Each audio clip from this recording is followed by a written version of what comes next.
Now we will start to learn to play our flute that we've already learned so much about. I like to teach this in a bunch of little steps so we can't get too ahead of ourselves. I know that it's really tempting to want to put the whole flute together and play it in one piece. Who wouldn't? It's a flute. It shouldn't be little pieces, but it's way easier to start with sections of the flute first and work our way up to the full flute. Now, learning how to make a sound on the flute is probably the most difficult thing about the instrument. Once you learn the fingerings, it's easy to place your fingers on the keys. It's easy to hold the flute, but making a sound is very difficult. So bear with me, have a lot of patience for yourself, and let's get started. The first thing that I recommend doing does not involve the flute at all. It involves your lips, your air, and your hand. So it doesn't matter right or left. I'm using my right. Take your hand in front of your face and practice with a little airstream, kind of like if you were blowing a grain of rice out towards the floor, that small of a little hole. Try and direct your air from the very top of your hand all the way down to your elbow.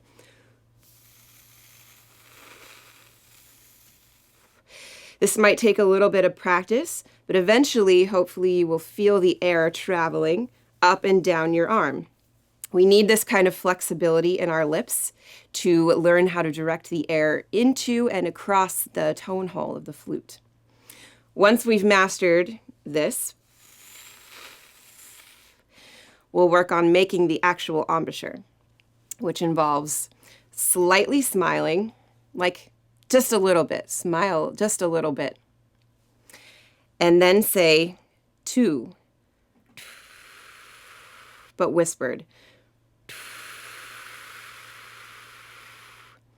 Once we've done that a couple times, add one finger, index finger of either hand. Pretend like it's the flute mouthpiece. Your finger will go directly underneath your bottom lip, in between the crease, in between your chin and your lip. This will act as our mouthpiece for now. And do the same thing. Smile slightly and whisper two.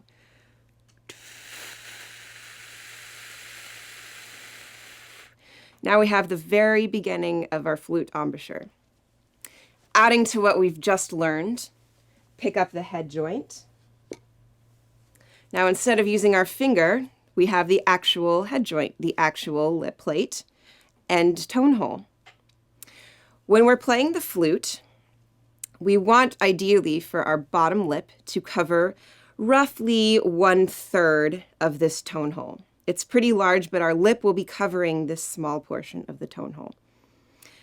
Also, it helps in all of this to use a mirror, either a home mirror in a closet, or if you're traveling, I like to use a little handheld cosmetic mirror. It's easy to place on a stand, so you can actually use it while you're working on a stand. It's very mobile, it's easy, but it's nice to see what your lips are actually doing while we're attempting to make this sound. Because after all, without it, who knows where our lip is on the plate? If you've never done it before, it will feel completely unnatural, but that's okay. We'll learn quickly. Same idea. Back to the head joint, as we did with our finger. Place the bottom of our lip 1/3 of the way over the hole.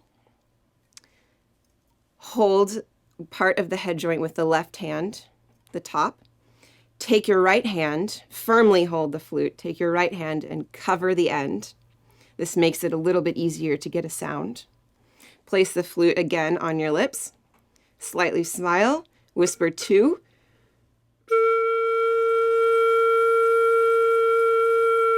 And that's the sound we're shooting for. It's kind of funny. It sounds like a half flute, and I guess it kind of is. But it's okay if you don't get a sound right away. It's really difficult. It took me minutes and then sometimes days. I know it's crazy, but it takes that long to get a sound sometimes. Please don't get discouraged. Just keep trying. When we're blowing our air across the tone hole, half the air doesn't even go into the flute. It goes out, and then the other half is aimed in. So our exercise before, where we were holding out our hand and aiming the air up and down, will really come in handy here because we need to aim the air mostly into the hole. Try to aim your air down. It needs to go across, but really down. Think to aim the air down. Smile. Say 2.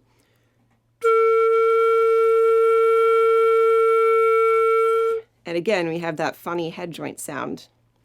On a side note, if you are practicing this and you feel dizzy at all, it's completely normal. It's because you're using a lot of air. The flute takes a lot of air. Actually, just as much air as it does to play the tuba, surprisingly. But in the tuba, the air goes all the way directly through the instrument. In the flute, it's kind of unfair, but our air is escaping the instrument in a way, and some of it is going in. So keep working at it, keep practicing. And once you can build up a pretty consistent sound every time you pick the flute up and play, there's some fun things that we can also try to do. I know it's kind of boring. You thought, wait, I'm playing the flute. I didn't sign up to play a head joint. For now, it's really fun to learn some tricks, because I recommend for a while only practicing your tone with the head joint until you can be consistent. When we place the rest of the flute on, it becomes very overwhelming. There's even more we have to think about, even more we have to do. And in the long run, it'll be way, way, way better and easier if we learn how to make a sound with only the head joint. So, moving on, I know I told you to originally block this part of the flute. If we don't block it, we have even more option.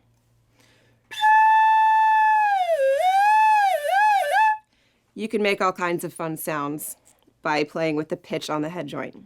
So have fun, enjoy, and good luck.